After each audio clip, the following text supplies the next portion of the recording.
I don't know what the fuck she's threatened you with. Yes. Our depressed county judge, Lena Hidalgo, she's off getting mental help. Thank you, Commissioner. I think it's a teachable moment for all of us. Yeah. And now this guy is in charge. Precinct 1 Commissioner Rodney Ellis. Actually, you'll find a lot of folks who suspect he's always in charge. Why does he have such an outsized role? Because he's Rodney Ellis. He has his hands in a lot of different things. There are a lot of different people who owe him financially. If you think bail reform is getting people killed, then you can blame Rodney Ellis. He sees people getting killed, but it doesn't matter. When former criminal judge Maria Jackson ran against Ellis 3 years ago, she accused him of threatening to politically punish judges who wouldn't play along with what we have called soft on crime justice. You've heard Rodney Ellis threaten judges to go along, or I'll get you out of office. Yes. Ellis was shoulder to shoulder with Hidalgo this year when they announced they were giving away $20 million of your tax money to poor folk just because they're poor. Decades of neglect, inequality, and discrimination have financially destabilized generations of Harris County families. Ellis pushed approval of spending $200 million of American Rescue Plan money for affordable housing. Hard to ignore that his wife has made a lot of money from affordable housing deals with the Houston Housing Authority until lawmakers ended that tax giveaway. Rodney Ellis also gave us something else. I'm going to make a motion at the appropriate time to create an elections administrator. This horrible experiment with creating an election administrator who was no longer directly accountable to the public. Listen to the sales pitch Ellis gave us 3 years ago. A neutral, nonpartisan administrator will increase election integrity, increase voters' trust in the process. There are a lot of counties that have been able to have appointed election administrators, and it's worked perfectly.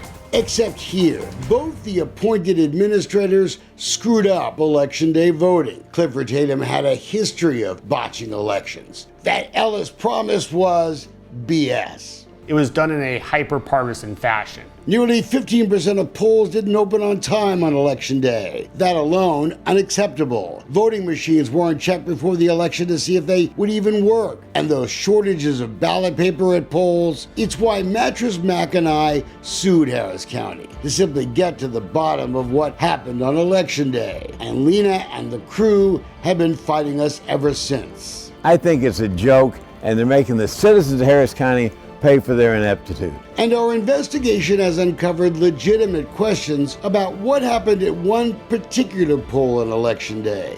Baker Ripley on navigation. Voting machines weren't even set up, and when they were, there was no key, no poll open later.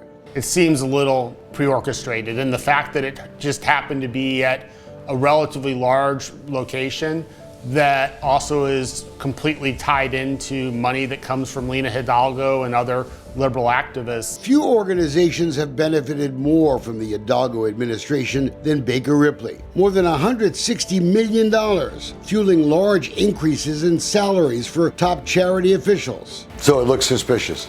It looks suspicious. Especially because monitors from the Texas Organizing Project, they were armed with forms to protest the poll delays, used hours later to convince a Democratic judge to extend voting an extra hour. The notice to stay open went out 15 minutes before the polls were originally supposed to close. So this was going to be their ace in the hole. The fact that it was Baker Ripley, that Top was there, and that they were ready and to get that out suggests to me that Rodney Ellis had already arranged that, or someone else. Lena Hidalgo is the leader Harris County needs. Ellis has a close financial relationship with that progressive Texas Organizing Project. In January of 2020, look at this. Ellis donated $150,000, and the very next month, Top contributed $120,000 back to Ellis. Top is deeply financially tied to the Democrats running Harris County. The group donated $58,000 to Leslie Briones after she won her race. That's the same amount of cash they gave Adrian Garcia. And Lena Hidalgo,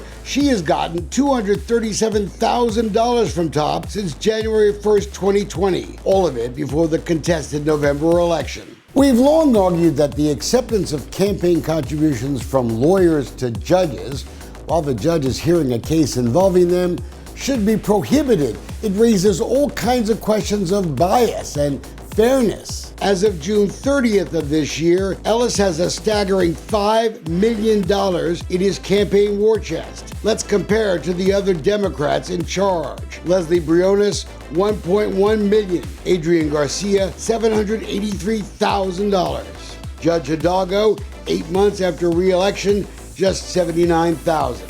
We probably should not be surprised that county vendors are the biggest donors. Maybe they just like good government. I don't know what the fuck she's threatened you with. But I'll side with the Chronicle this time and call it what it is. It's pay to play. Ellis got a big boost in his campaign account this spring, $426,000. Guess where he got it? You, whether you like the guy or not. The buck stops with you, sir.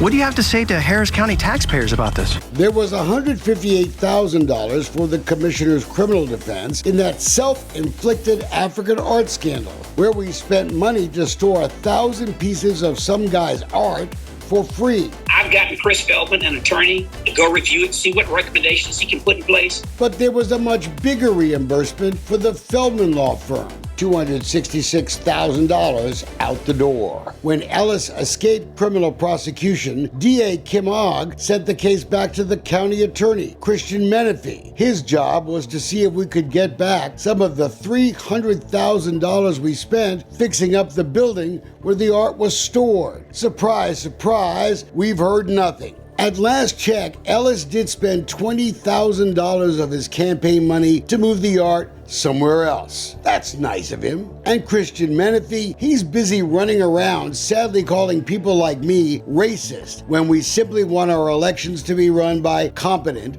elected public officials, for equipment to be checked before Election Day, for there to be enough ballot papers so people aren't turned away. There's no excuse for what happened in November, whether it changed results or not. In Harris County, we believe that public art has the ability to change and inspire. And Rodney Ellis, despite the mess he created with his African art stash, he's still focused on art, putting up murals on some of our downtown buildings. Hope you like them, because you spent $337,000 on them so far.